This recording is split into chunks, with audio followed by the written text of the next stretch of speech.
sebelumnya ada pepatah mengatakan bahwa tak kenal maka tak sayang. Maka dari itu perkenalkan kami dari kelompok 3 yang akan memaparkan materi unit 3. Selamat pagi Bapak Guru dan juga teman-teman sekalian. Perkenalkan kami kelompok 3 yang akan memaparkan mengenai peluang dan juga tantangan penerapan Pancasila dalam era globalisasi. Namun sebelumnya kami akan memperkenalkan diri terlebih dahulu, dimulai dari saya. Perkenalkan saya Putu Ayulia Maharani dari nomor absen 38. Perkenalkan, nama saya Mada Dita Pijaya, absen 23. Perkenalkan, nama saya Ibu Timur Ahmad Gresana Dakarana, dan nomor absen 10. Perkenalkan, nama saya Imade Galang Surya Nugraha, nomor absen 15. Perkenalkan, nama saya Putri Tamarendari, nomor absen 35. Baik, sebelum memulai materi, di sini kami akan menjelaskan mengenai rangkaian kegiatan yang akan kita laksanakan. Yang pertama adalah pengenalan dan juga pembukaan. Yang kedua adalah pemaparan materi. Yang ketiga adalah sesi tanya jawab. Yang keempat adalah pemaparan teknis game. Yang kelima adalah games. Dan yang terakhir adalah penutupan. Baik, pertama-tama akan dimulai dengan pemaparan materi yang akan disampaikan oleh rekan saya. Pancasila merupakan dasar negara atau ideologi bangsa yang menjadi dalam landasan dalam pembangunan bangsa. Pancasila berasal dari kata panca yang artinya 5, sila yang artinya prinsip-prinsip dasar. Di abad ke-21 ini ditandai dengan kemajuan teknologi. Tentunya kita dimudahkan dalam melakukan sesuatu. Tetapi hal ini juga berdampak negatif kepada kita. Lantas, bagaimana hal ini berkaitan dalam konteks penerapan Pancasila? Maka dari itu, simak video yang kami berikan di grup WA. Baik, kepada masing-masing kelompok dipersilakan untuk membuka grup WhatsApp dan kita sudah mengirimkan videonya. Kami berikan waktu 5 menit untuk menyimak videonya.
Baik, dikarenakan waktunya telah habis, maka dari itu kepada masing-masing kelompok dipersilakan untuk menutup bukunya dan memberikan kami pertanyaan dengan maksimal 3 kali pertanyaan. Baik, Saudara Darman, silakan. Baik, ini mau bertanya nanti kita berdebat. Perkenalkan, nama saya Ibu Darmadi dari kelompok 1. Baik, ya, jadi kali ini kami ingin menanyakan, kalian tadi kan menjelaskan beberapa ideologi yang menjadi tantangan kalian dalam penerapan Pancasila di era globalisasi ini.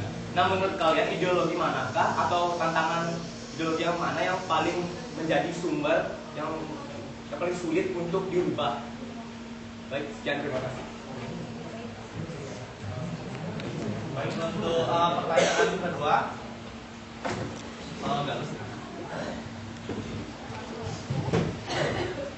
Perkenalkan, nama saya Nyoman Galuan Tsunami, perwakilan dari kelompok 1. Saya mau bertanya, di era globalisasi ini kan, bagaimana cara kalian jika ada beberapa oknum yang tidak menerapkan Pancasila di kehidupannya?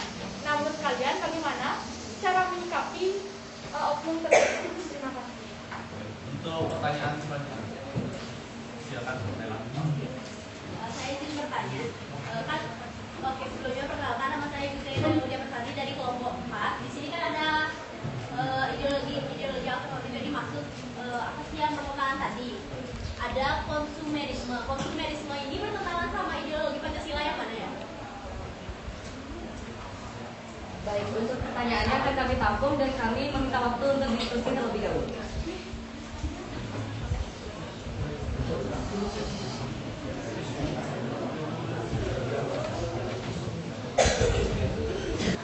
Baik, di sini kelompok kami akan menjawab pertanyaan yang telah diberikan tadi oleh yang pertama oleh kelompok 2 ya.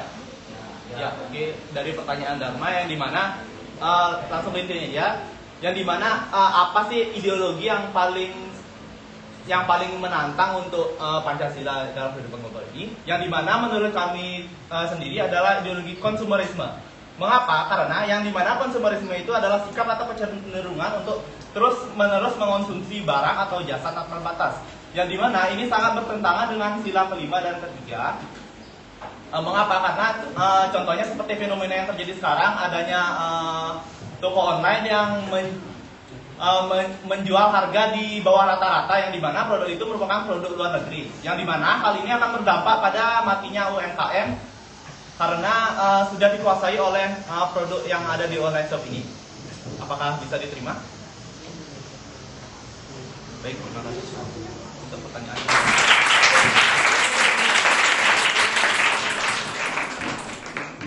Untuk pertanyaan kedua, saya akan jawab dari kelompok 1 yang diberi pertanyaan oleh Galuh. Untuk menyikapi oknum yang melanggar aturan Pancasila seperti itu, mungkin di Indonesia Pancasila sudah diterapkan oleh beberapa orang, tapi Pancasila juga tidak sepenuhnya diterapkan oleh orang-orang atau oknum-oknum. Jadi cara kita mengantisipasinya, kita akan menjadi contoh yang baik supaya oknum-oknum yang melanggar tersebut bisa mencontoh dari diri kita sendiri. Bisa diterima?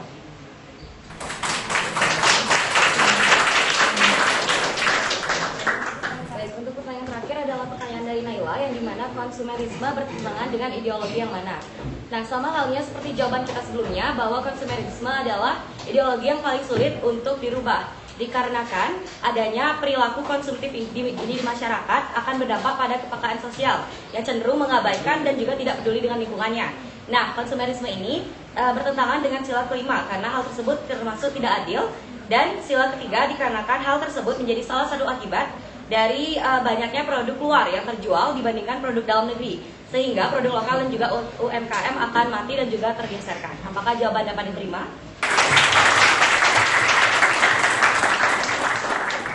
Baik, untuk kegiatan selanjutnya akan dilanjutkan dengan pemaparan teknis game yang akan dipaparkan oleh rekan saya. Baik, untuk yang dimana selanjutnya kami akan menjalankan game, tapi sebelumnya kami akan menjelaskan teknis gamenya terlebih dahulu.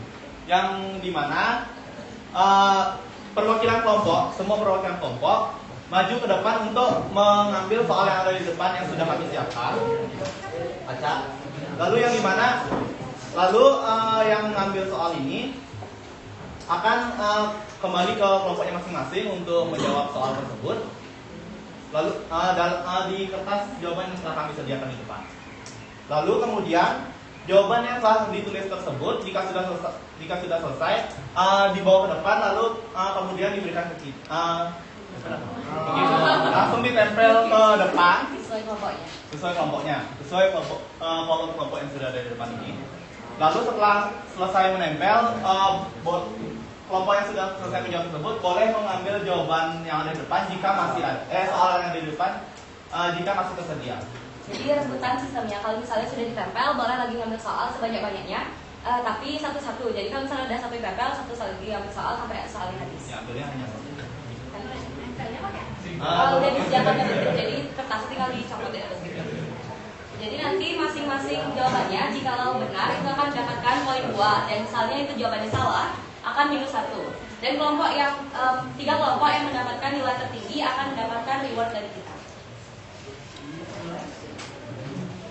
Baik, untuk perwakilan kelompok silakan maju ke depan. Kalau pengambil maju dulu.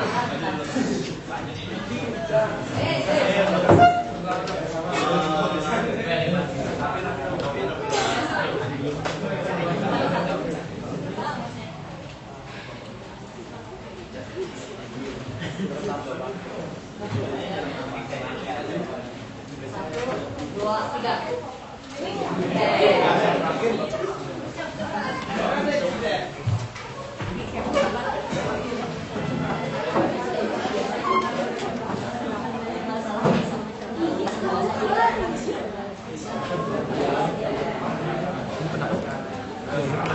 Kertas jawaban bisa langsung tempel di kolom-kolom yang sudah disediakan.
Dengan tantangan penerapan Pancasila dalam kehidupan 25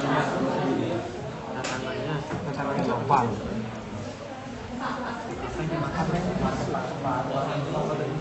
Belum ada ngumpul nih kelompok 1.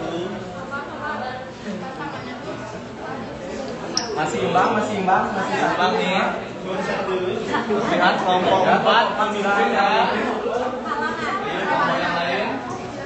Jangan kepala. Soalnya masih banyak.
Enggak kak gitu, enggak min 1. Kok min 1? Gimana? Bangsa apa gitu? Karena kan satu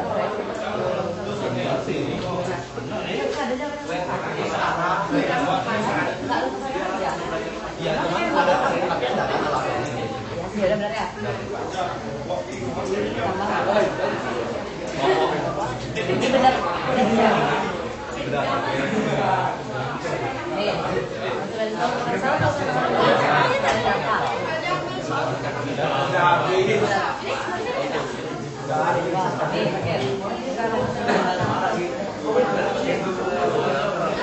Baik, 1, 2, 3 mulai. Baik, jadi di sini kita sudah menemukan 3 kelompok dengan poin teratas, yaitu yang pertama adalah kelompok 1 dengan perolehan poin 4. Yang kedua adalah kelompok 4 dengan perolehan poin 8. Satu ini. Yang pertama adalah kelompok 4 dengan perolehan poin 8. Yang kedua adalah kelompok 8 dengan perolehan poin 6.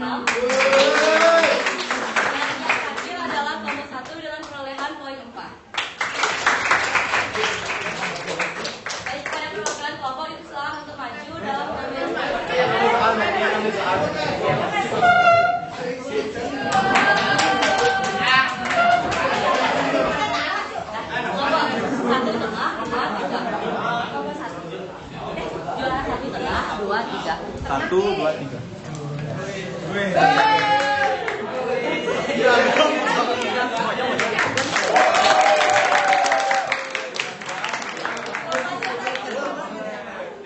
Dan juara 3.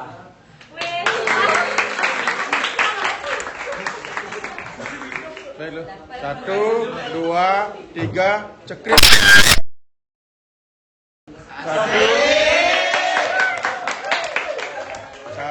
2, 3, cekrip. Ada semua, mari kita berikan aplaus kepada kelompok 3. Kelompok 3 membahas materi tentang peluang dan tantangan penerapan Pancasila dan di era global. Jadi sebelum kita akhiri, ini masih waktu lagi 5 menit mungkin salah, 5 menit ya. Saya ingin membahas pertanyaan dulu dari yang pertama. Siapa lagi bertanya? Ya. Tadi kan kami jelaskan itu ada tantangan kita dalam era global itu adalah ideologi. Kami bertanya ideologi manakah yang menjadi tantangan terbesar kita sebagai warga Indonesia dalam menghadapi globalisasi? Ya.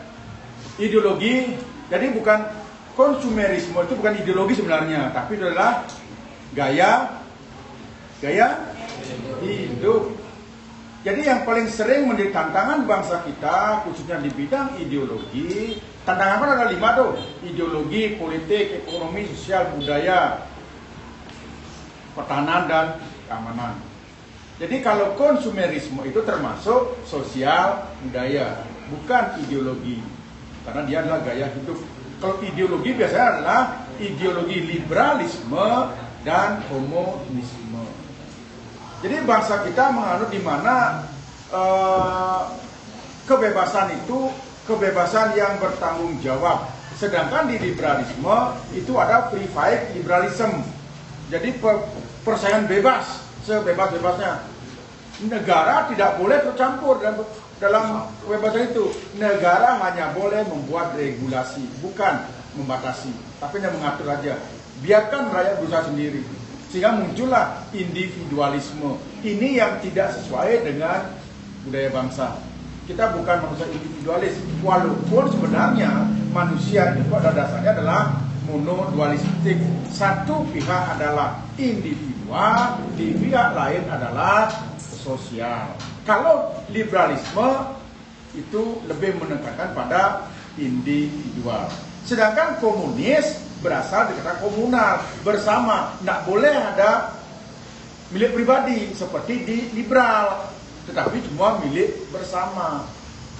Sedangkan Indonesia di antara kedua itu ada hal-hal yang boleh milik pribadi, boleh milik dia harus menjadi milik bersama. Makanya di dalam pasal 33 Undang-Undang Dasar 1945, maka hal-hal yang menguasai hajat hidup orang banyak tidak boleh dikuasai oleh pribadi, harus negara yang menguasainya untuk sepenuhnya, sebesar-besarnya untuk kemakmuran rakyat. Jadi dua ideologi itulah yang menjadi ancaman bagi kita. Kita pernah terancam oleh ideologi komunis tahun 48 sampai puncaknya tahun 69. Kita pernah menerapkan ideologi liberal ketika penerapan RIS. Tidak cocok. Yang cocok adalah Pancasila. Nah makanya kedua ideologi itu merupakan ancaman bagi kita. Paham ya? Yang kedua apa tadi? Ya. Di era globalisasi ini bagaimana cara jika ada oknum yang tidak menerapkan Pancasila di kehidupannya? Bagaimana cara kita menyikapi hal tersebut? Minggu yang lalu kan kita bahas nih, nilai-nilai dalam Pancasila ada 3. Nilai universal atau nilai dasar, nilai instrumen, dan nilai praksis. Jadi nilai-nilai yang dilanggar nanti kan ditentukan oleh itu. Nanti ada instrumennya. Ketika katakanlah orang yang semestinya dia adalah manusia yang berketuhanan, terus dia seenaknya membubarkan orang yang beribadah, maka dia bisa undang-undang tentang apa?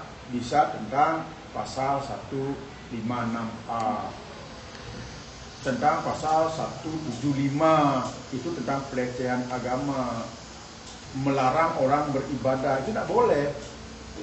Jadi itu tergantung dari nilai instrumen mana yang dia langgar. Maka perilaku manusia Indonesia kan kemarin harus ada 3 nilai ini. Jadi Pancasila itu punya nilai. Yang pertama nilai dasar, yang kedua nilai instrumen, dan nilai praksis. Nah ketika pelanggaran yang dipertanyakan kan nilai praksis tuh, ya kan? Nah nilai praksis ini yang mana yang dilanggar? Lihat nilai instrumennya. Undang-undang yang mana? Karena instrumen kan undang-undang. Undang-undang apa? Jadi seperti yang saya bilang, kalau dia melanggar, katakanlah melarang orang beribadah, kemudian melecehkan agama, itu dituntut dengan pasal 156A atau pasal 175. Gitu loh. Itu undang-undangnya. Jadi tergantung nilai praksis yang mana yang dilarang, yang dilanggar oleh orang tersebut, sesuaikan dengan nilai instrumennya. Hal ya. Terus yang terakhir nih, ya. Tadi saya menanyakan tentang konsumerisme ini, Pak. Konsumerisme ini kan gaya hidup yang boros gitu. Saya nanyain tadi ideologi Pancasila yang mana sebenarnya yang bertentangan sama yang ini. Karena kalau menurut saya pribadi, orang tuh nggak apa-apa dia boros asalkan dia memang ada uang. Kalau emang dia ada uang ya udah dia nggak apa-apa kalau misalnya dia boros gitu. Kenapa itu bertentangan sama ideologi Pancasila? Jelas bertentangan karena begini, kita nggak boleh dong dalam kehidupan berbangsa bernegara seenak dewi kan begitu kan. Lihat Pancasila sila kelima. Nilai-nilai sila kelima salah satunya itu adalah hidup sederhana dan bersahaja. Itu loh nilainya. Nah kalau kita boros yang memunculkan perilaku konsumerisme di mana dia menganggap bahwa kebahagiaan itu hanya sebatas harta, ya kan begitu kan? Nah ketika Anda hidup boros, ini tidak akan bisa dipisahkan, biasa disebut dengan flexing, kan begitu? Ini masalahnya, hidup flexing itu yang selalu pamer kemewahan. Dan kadang-kadang kemewahan yang dia pamerkan, bahkan hartanya didapatkan dari cara-cara yang tidak halal. Apakah korupsi, penyuapan, atau dan cara sebagainya. Inilah yang ditakutkan oleh akademikian, maka bangsa Indonesia yang berdasarkan Pancasila harus sesuai dengan nilai-nilai yang terkandung di dalamnya. Salah satunya itu adalah nilai sila kelima, yaitu hidup sederhana dan bersahaja. Nggak boleh hidup boros, karena boros nggak ada keuntungannya. Karena yang jelas kalau Anda hidup boros, nggak ada manfaatnya itu, kecuali pamer. Ih, murah banget, baju yang seharga 300 juta murah banget, padahal baju kaos. Terus untuk apa? Nggak ada. Ternyata sumber dananya dari mana? Dari cara yang melanggar peraturan perundang-undangan. Itu kadang-kadang kan orang itu boleh lah beraktualisasi. Yang penting ketika Anda melaksanakan nilai-nilai Pancasila, Anda harus sesuai dengan nilai-nilainya. Boleh kok Anda belanja, tapi kebutuhannya bagaimana? Jadi saya kira itu adalah yang bisa saya pahami ya. Baiklah semua, demikian kira-kira materi yang kita bahas tentang peluang dan tantangan penerapan Pancasila di era global.